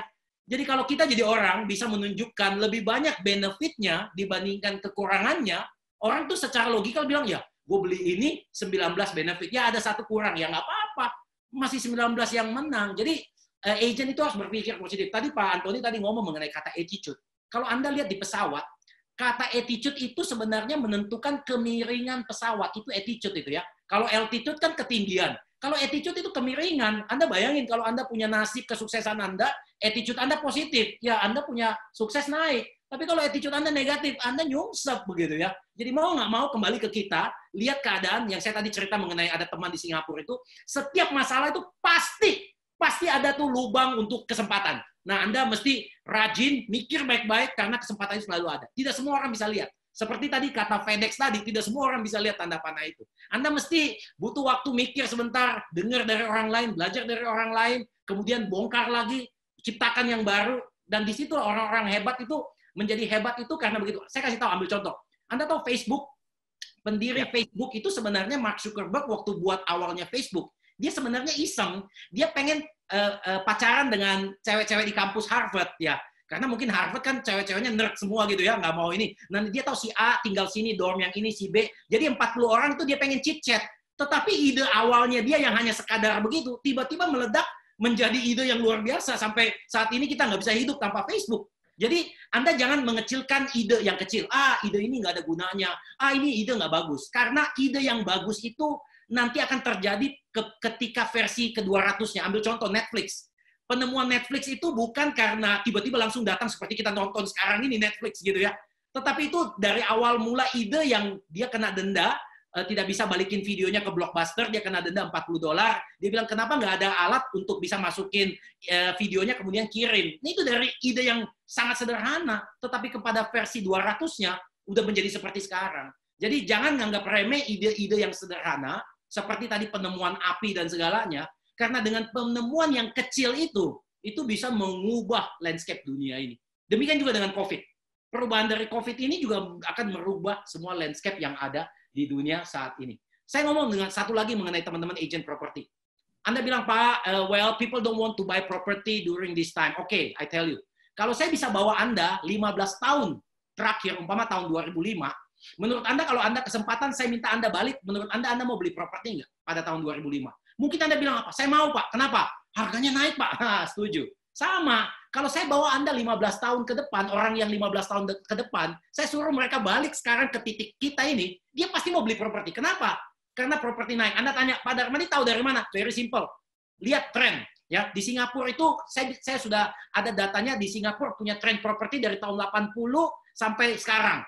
Dia naik, dia turun, tetapi threshold itu selalu, walaupun turun, dia thresholdnya tetap naik, tetap naik. Jadi selalu begini, memang ada fase-fase di mana dia turun, tetapi tidak pernah turun sampai bottom yang lebih bottom dari sebelumnya. Properti seperti begitu, ya. Jadi katakan kepada Anda punya customer, this is the time developer sangat bisa terbuka untuk mendengar kalau ada opsi-opsi yang lain, mungkin Anda mau kasih, developer akan sangat bantu dalam hal ini, ya. Dan sebenarnya developer juga punya tugas sebenarnya dengan agent itu mendengar agent itu maunya apa. Ya, kadang-kadang developer bilang, Pak, kalau kita dengar agent maunya apa, Pak? Mereka mau banyak banget. Iya, memang begitulah, Pak. Manusia, Pak. Ya. Tapi kadang-kadang kita jujur, tapi yang penting kita gini nih, kita nggak bisa melakukan apa yang mereka mau semuanya, tapi at least ada 1-2 yang kita bisa lakukan. Itu mungkin bisa memperlihatkan bahwa developer tuh connect dengan agent gitu, Pak. Nah, sekarang juga nih, Pak, dalam kondisi sulit, Bapak sudah tahu yang mana agent-agent yang memang masih fight untuk produk Bapak. Nggak semua loh, Pak. Nah, Bapak mesti berikan attention lah kepada mereka. Karena dalam kondisi seperti begini, mereka masih fokus gitu, Pak. Nah, ini adalah salah satu pelannya yang saya ingin sampaikan ke Pak Antoni juga nih. Ini yang sempat saya lemparkan ke dalam e-poster pada saat saya blast ke teman-teman peserta. Yaitu adalah bagaimana strategi INPP dalam menggarap dan meluncurkan sebuah proyek. Mungkin teman-teman juga pengen belajar, Pak. Oke. Mungkin ini seru. Mungkin saya share apa yang sama seperti apa yang dulu kita lakukan, karena kebetulan kan kita kalau bicara kita project properti kan kita baru 2 ya. Namun kalau saya sedikit tarik garis lebih panjang ke belakang, mungkin karena kultur dan mindset daripada developer INPP ini dan juga tipe aset yang kami bangun ya. Kita nggak pernah, there is no such thing as a quick buck for us. There is no such thing as a quick buck. Jadi dulu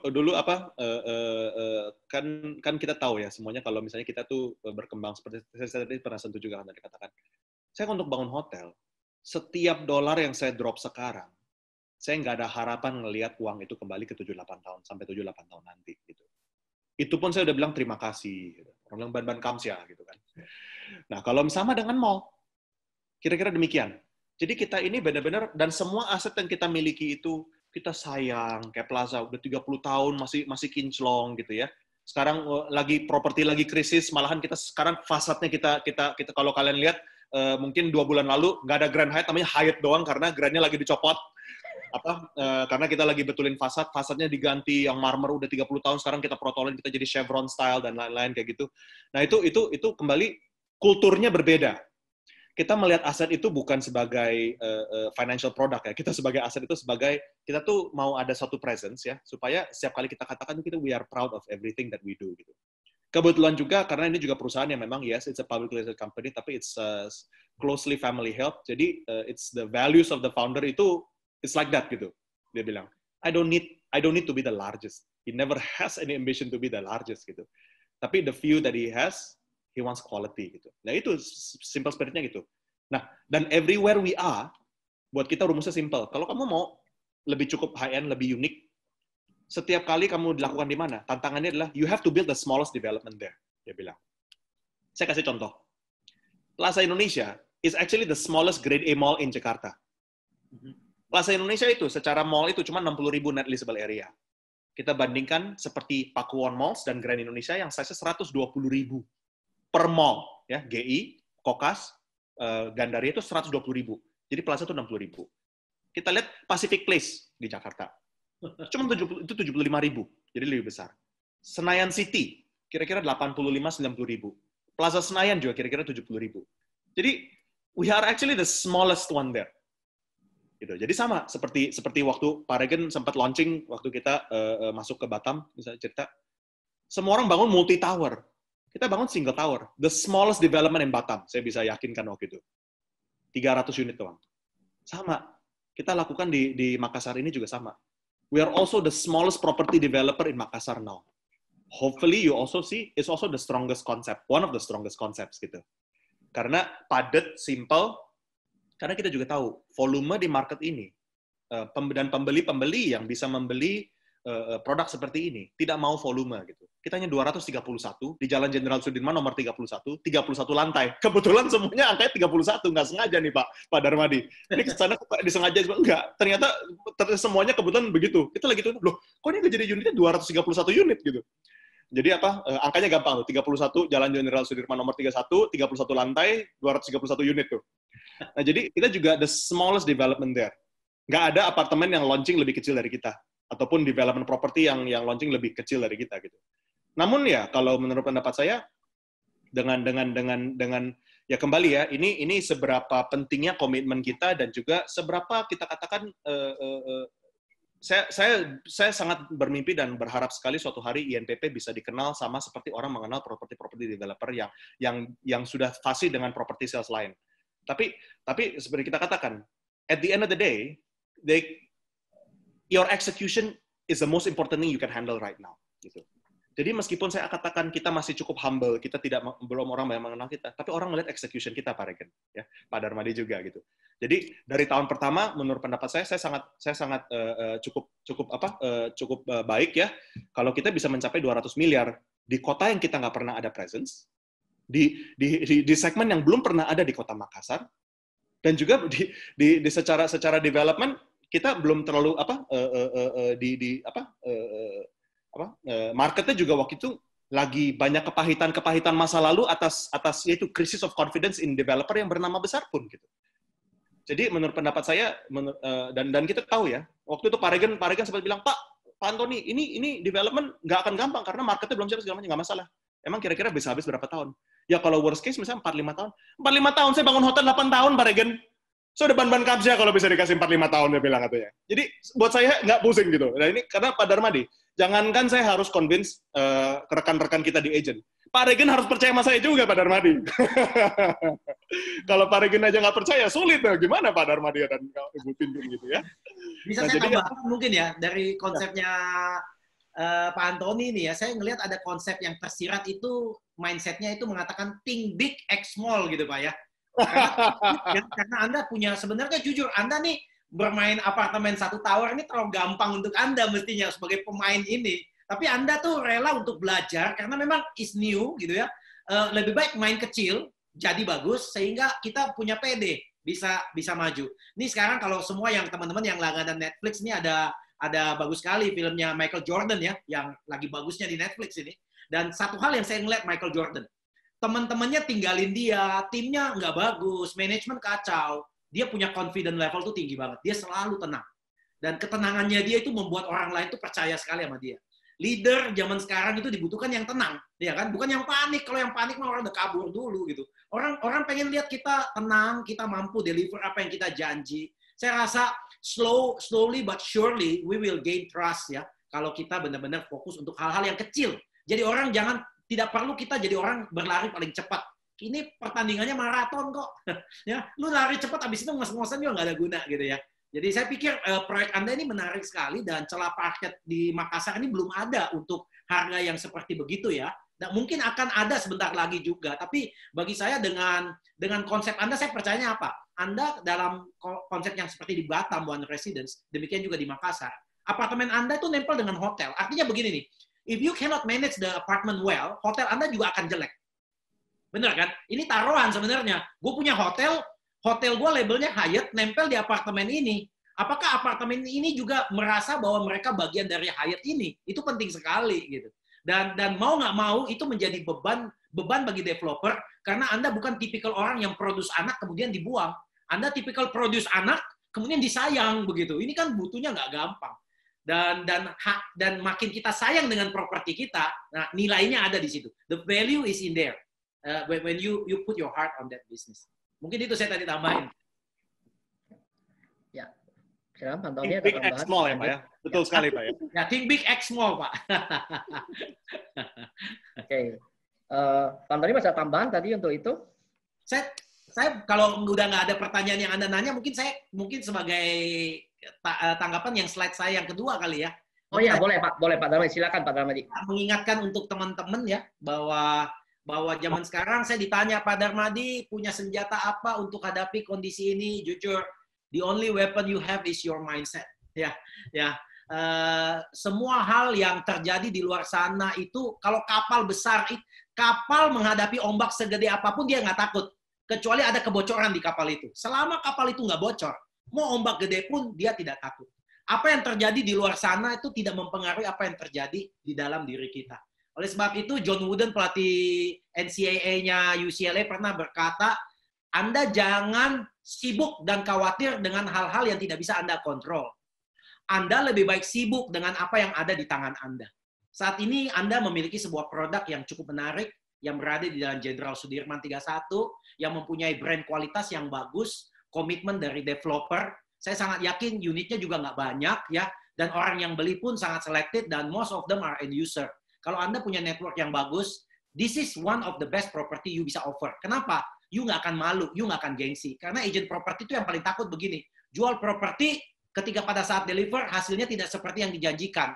Dimarahin orang. Tapi saya sangat yakin, properti seperti begini yang dijaga kualitasnya ini akan memberikan pride bagi Anda yang menjual. Itu aja mungkin saya bisa share 1-2 poin dari saya. Baik, Pak Darmadi. Terima kasih, Pak. Saya sambil ini ada pertanyaan yang masuk. Saya ingin bertanya, tadi ada salah satunya dari Ibu Maria, tadi mengenai masalah pivot ya. Lalu ada juga dari ini, kebetulan namanya tidak tercantum, namanya tercantumnya Galaxy A71. Oke, jadi Pak Antoni, mohon bertanya, dengan posisi IMPP saat ini, di mana recurring income-nya 90%, dengan kondisi PSBB saat ini, apakah revenue masih bisa growth? Lalu ada plan apa dari INPP untuk meningkatkan likuiditas di capital market? Dan ini cukup banyak nih. Satu lagi nih, menurut Bapak daerah mana di Indonesia yang masih ada potensi selama COVID-19 ini? Mungkin kalau Pak Darmadi juga ada tanggapan, nanti juga boleh tambahkan. Pak Antoni, silakan. Oke. Jadi yang pertama, terima kasih atas pertanyaannya ya, Bu Maria ya. Bu Maria dan satu lagi tadi ya. Oke. Yang Bu Maria, Pak Galaxy A71. Ya. Ya, apa? Jadi kembali mungkin tadi poin yang pernah saya raise ya. Kita jangan bicara, kita bicara kalau misalnya kita di alam makro ya, pivot itu begitu banyak besar ya. Tapi kalau menurut pendapat saya di dunia properti ini, kita kalau misalnya kita mengkotakin hanya di sektor properti, sebenarnya tidak terlalu banyak pivot yang saya lihat.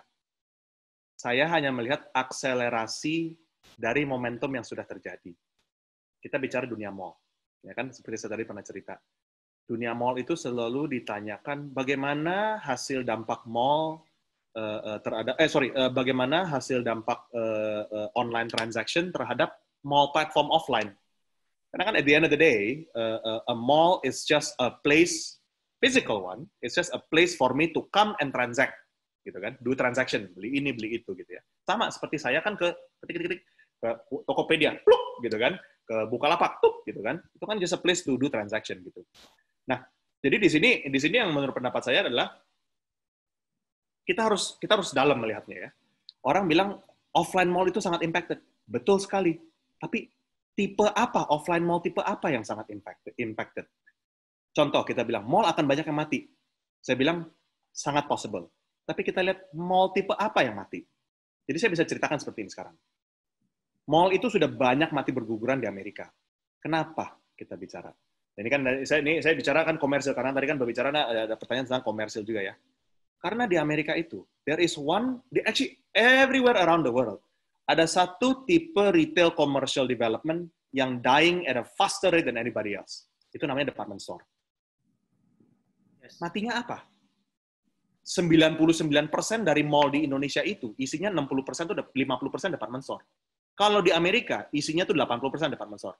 Kalau Pak Darmadi kan dulu kan di Amerika kan, kita tahu tipikal American mall itu apa? Ada kotak di tengah, dikelilingi sama kotak Lord & Taylor, kotak Bloomingdale's, kotak Bed Bath & Beyond, kotak ya kan. Nah, konten department store ini yang mati sebenarnya. Dan malls don't suddenly die because suddenly mall matinya listrik segala macam. Enggak, malls die because contents die. And so, if you want to see what type of mall is the most future-proof, very simple. Kita lihat proporsi dan persentase daripada anchor department store, anchor content ya, anchor content department store yang ada di mall itu. Kita bicara contoh. Persiapan kita, bagaimana kita sudah melihat pivot-pivot ini ya. Dan ini saya nggak bilang ini pivot ini sudah terjadi 10-15 tahun lalu sebenarnya. Plaza Indonesia adalah mall pertama di Indonesia yang justru mengeluarkan Sogo dari mall-nya. Ingat nggak dulu malah Plaza Indonesia kan dikenal sebagai Sogo. Yes. Dulu orang bilang, gila, Sogo malah didepak keluar. Kenapa? Karena kita tidak melihat itu bukan model yang future-proof. Gitu. Dan kita lihat sekarang, dengan tumbangnya Debenhams, dengan beratnya Matahari, dengan beratnya anchor konten yang lain. Ya. Bahkan yang the middle market pun sekarang sudah mulai merasakan pain-nya. Gitu ya. Jadi, kalau kita lihat dari commercial development ini, the anchor contents are the first contents that suffer. Menurut pendapat saya itu satu. Kedua, unfortunately, a lot of most commercial developers, they rely a lot on anchors. Saya bisa contoh di Plaza Indonesia, yang the only anchor content di Plaza Indonesia sekarang cuma bioskop, sama supermarket, yang isinya nggak lebih dari 20% dari net leasable area kita. Coba kita lihat mall-mall lain yang mungkin punya satu wing. Kita bicara dulu Plaza Indonesia. Nah, ini contoh. Plaza Senayan itu adalah salah satu contoh mall yang dibangun di tahun 1990, di mana mengakomodasi yang namanya anchor content.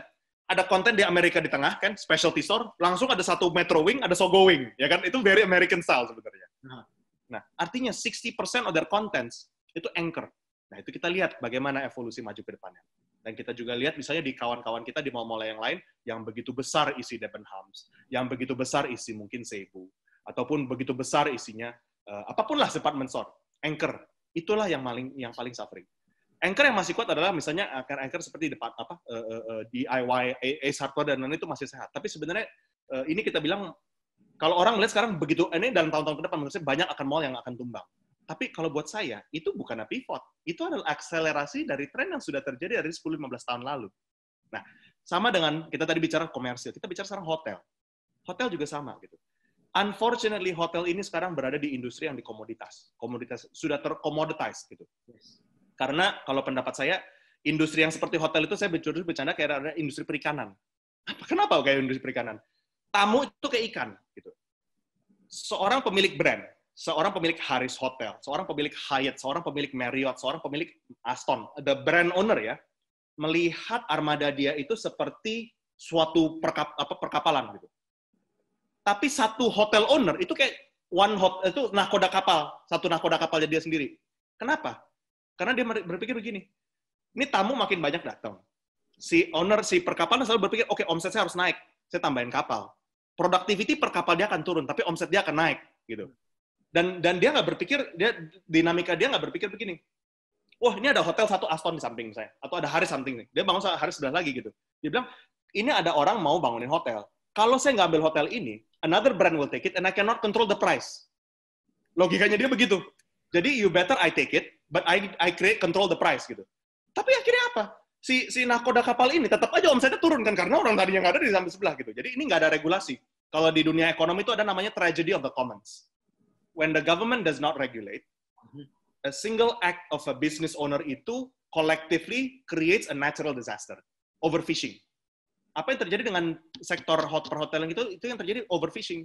Dulu satu kita bicara orang misalnya tamu hotel itu Indonesia satu datang sekali datang 8 hari 10 hari. Tapi sekarang orang Jokowi bilang, "Oh ya dulu kita dari 4 juta, sekarang mau target kita sekarang udah sampai 12 juta, mau targetnya 20 juta internasional."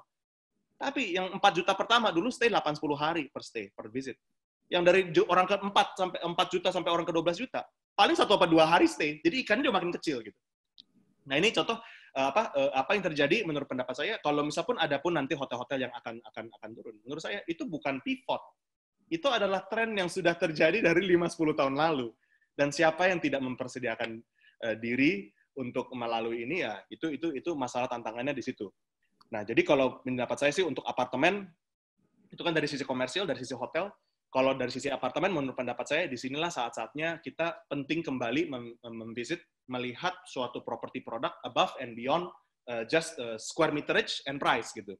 Harus ada semacam values and a bit of flair, a bit of lifestyle into it. Nah itu yang menjadi menurut pendapat saya itu kan memang dari dulu pie-nya nggak besar kan. Jadi dan unik dan konsep yang kuat gitu. Dan kembali seperti yang dikatakan pivot-pivot, mungkin kalau kita bicara pivot-pivot yang inovatif, kita ini seperti yang Pak Regan pernah anjurkan ke kita, krisis yang dilalui Indonesian property di Indonesia ini adalah bukan hanya makro tapi juga crisis of confidence. Makanya kita lontarkan program payment by progress. Bayangin orang biasanya kan maunya kan pre-selling diambil. Yang ini malah oke, kamu bayar dulu, habis itu kamu nggak usah bayar sampai saya proof gitu. Itu kan mungkin itu bisa dikatakan bukan pivot lah. Tapi itu kan kita kan keluar itu karena crisis of confidence in terms of developers itu sudah ada dari 3-4-5 tahun lalu. Gitu ya. Jadi mungkin itu sedikit dari jawaban saya mungkin supaya nggak terlalu panjang itu dari pertanyaan Bu Maria gitu ya. Oke. Kebetulan kita saat ini sudah nggak kerasa udah 1 jam 45 menit. Kita udah membahas sebenarnya masih banyak hal yang mau dibahas nih. Nah, ini memang kebetulan hari ini speaker kita 2 orang memang cukup expert di bidangnya. Jadi ini sebenarnya bahannya masih banyak yang mau dibagi. Memang karena waktu 1 jam 45 menit kita pikir nanti kita akan close sesi ini. Kita akan minta kata-kata penutup mungkin dari Pak Darmadi dan juga Pak Antoni. Kira-kira misalkan Pak Darmi apakah ada motivasi buat teman-teman yang mungkin lagi masih galau, masih belum jelas. Dan juga mungkin dari Pak Antoni ada sesi juga nanti misalnya karena penutup buat teman-teman dan lain. Silakan Pak Darmadi mungkin Pak. Mungkin saya hanya sharing bahwa market saat ini ketika COVID ini kelihatan ada sekitar 30% agent yang exit dari bisnis ini. Ini dikarenakan karena mungkin mereka tidak mampu bertahan karena income-nya tidak stabil. Kemudian yang kedua yang terjadi adalah agent-agent yang usianya yang sudah agak lanjut, mereka tuh sudah tidak bisa connect dengan teknologi. Akibatnya mereka kayaknya nggak bisa mendapatkan sesuatu yang positif dari teknologi dan mereka akan kehilangan momentum. Tetapi yang bagusnya adalah akan ada gelombang agent-agent yang baru, yang usianya lebih muda, yang paham dengan teknologi, dan sudah melihat COVID ini mengefek properti sedemikian rupa. Mereka tuh seperti kayak agent-agent yang punya imunnya dia tuh lebih bagus, udah mutant, udah lebih bagus. Dan orang-orang seperti begini nih lebih siap. Jadi saya suggest kepada developer untuk setelah COVID ini selesai, mungkin ngadain sebuah acara untuk mungkin jangan-jangan ada agent-agent properti baru yang muda, yang punya channel mungkin berbeda, mereka mungkin juga diajak masuk untuk membantu memasarkan properti ini.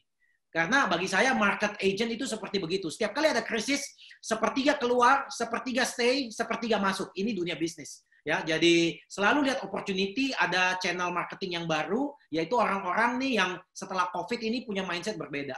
Yang menarik dari kita, kalau mungkin bisa ditambahkan, dunia multi finance Anda lihat sekarang goyang ya, saya nggak sebut, tapi banyak sekali goyang ya. Medium term note juga banyak yang gagal. Nah sebenarnya properti itu sesuatu yang menarik karena barangnya sudah ada ya. Kemudian kita bisa PPJB ya, dan kita tahu in the long run investment jangka panjang properti selalu mempunyai gain yang baik. Ya kalau Anda lihat track record itu. Dan selalu ingat kalau Anda bergabung dengan brand yang kuat itu sesuatu yang penting. Tadi saya hampir lupa katakan bahwa saat ini era Indonesia yang memiliki era Indonesia adalah private equity company yang namanya Northstar yang juga punya share di Gojek ya. Dan mereka masuk ke dalam bisnis ini dan kita mau kerjasama. Kenapa? Karena mereka bisa memberikan kita dana yang cukup, teknologi yang cukup untuk bisa growing di dalam bisnis ini. Jadi jujur semua bisnis nih, kalau Anda tidak mempunyai sebuah fondasi yang kuat dalam arti cash flow dan cash, ya jujur, ketika COVID datang, Anda pasti COVID deh, ya nggak akan bisa komit gitu ya, hanya kena COVID tapi nggak pernah profit begitu ya. Jadi itu aja, Anda bersyukur bisa bergabung dengan tim Sudirman 31 yang mempunyai background yang kuat dan komitmen yang besar. Itu aja Pak, terima kasih. Terima kasih Pak Darmadi. Pak Antoni, silakan Pak Antoni. Mungkin saya closing statement saya sebenarnya untuk meng-highlight relationship ya, ekosistem dan relationship.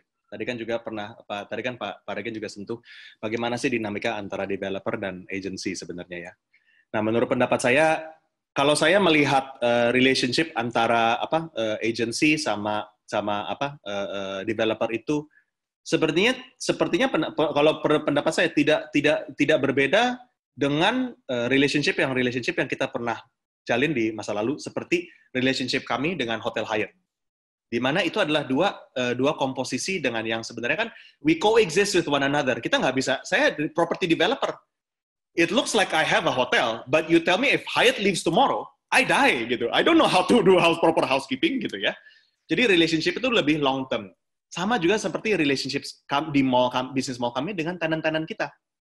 Karena kita we are living in an ecosystem, dan none of us is too big or too small for each other to be able to completely dominate. Itu kenyataan adalah untuk INPP gitu ya. Kalau misalnya saya in reality mall saya nggak banyak kok. Saya mau mendominasi siapa juga nggak bisa gitu. Jadi kita juga bukannya kita ada keinginan juga, tapi kita nggak ada pilihan juga, but to coexist gitu. And apakah yang fair, apakah tidak fair dan lain-lain, menurut pendapat saya itu adalah satu marketnya seperti apa. Dan juga yang penting antara dua ekosistem ini relationship-nya harus terus dijaga gitu. Dan rightly or wrongly, fortunately or unfortunately, kita INPP ini memang kita besar di komersil dan memang ambisi kita tidak untuk seperti sebesar dalam property sales ini seperti developer yang property sales-nya luar biasa besarnya yang lain ya. Dan jadi kami juga di dalam we are left with the ability to coexist gitu dengan rekan-rekan agent kami gitu. Jadi itu betul sekali yang di-highlight oleh Pak Darmadi. Kita memang relationship ini harus terus dijaga dan dijalin ya, karena project ini kan nggak cuma satu gitu ya. And I can assure you Pak Darmadi, we will continue to be the smallest developer in every city that you operate in. Dan harapannya we are also one of the most fruitful friendships. Jadi Anda adalah developer yang low profile, high return ya Pak ya? Wah, high return. Waduh.